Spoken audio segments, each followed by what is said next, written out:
নামাজের ভেতর শেষ বৈঠকের সময় দোয়া মাসুরের পর ইস্তেগফার বা সাইয়্যিদুল ইস্তেগফার পড়া যাবে কিনা?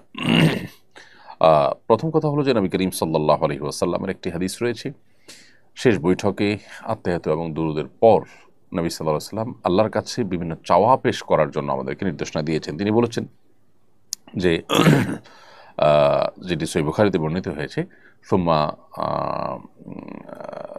হাদিসের ভাষ্যটা হলো এরকম যে এরপরে সুম্মা লিয়াতাহাইয়া মিনাদ দুআ মা শা, এরপর আল্লাহ তাআলার কাছে যে কোনো দোয়া চাইবে সে বান্দা যেন পেশ করে।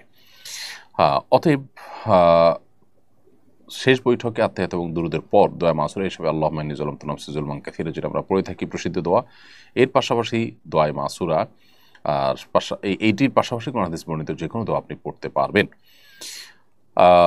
অতএব আমরা হাদিস বর্ণিত দোয়া হিসাবে সাইয়্যিদুল ইস্তেগফার এটা শেষ বৈঠকে নিবেদন করতেই পারি। তারপরে অন্য কোনো দোয়া ইস্তেগফার যেগুলো কোরআন হাদিসে বর্ণিত সেটা আমরা করতে পারি।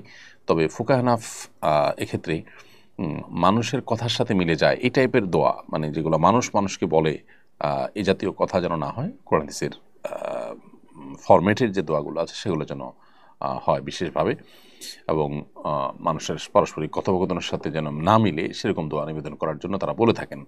আর হাম্বলি ফকিরা দুনিয়ার ভোগবিলাস পার্থিব চাহিদা সংক্রান্ত দোয়া করার পর নিষেধ আদাজ্ঞা আরোপ করেন।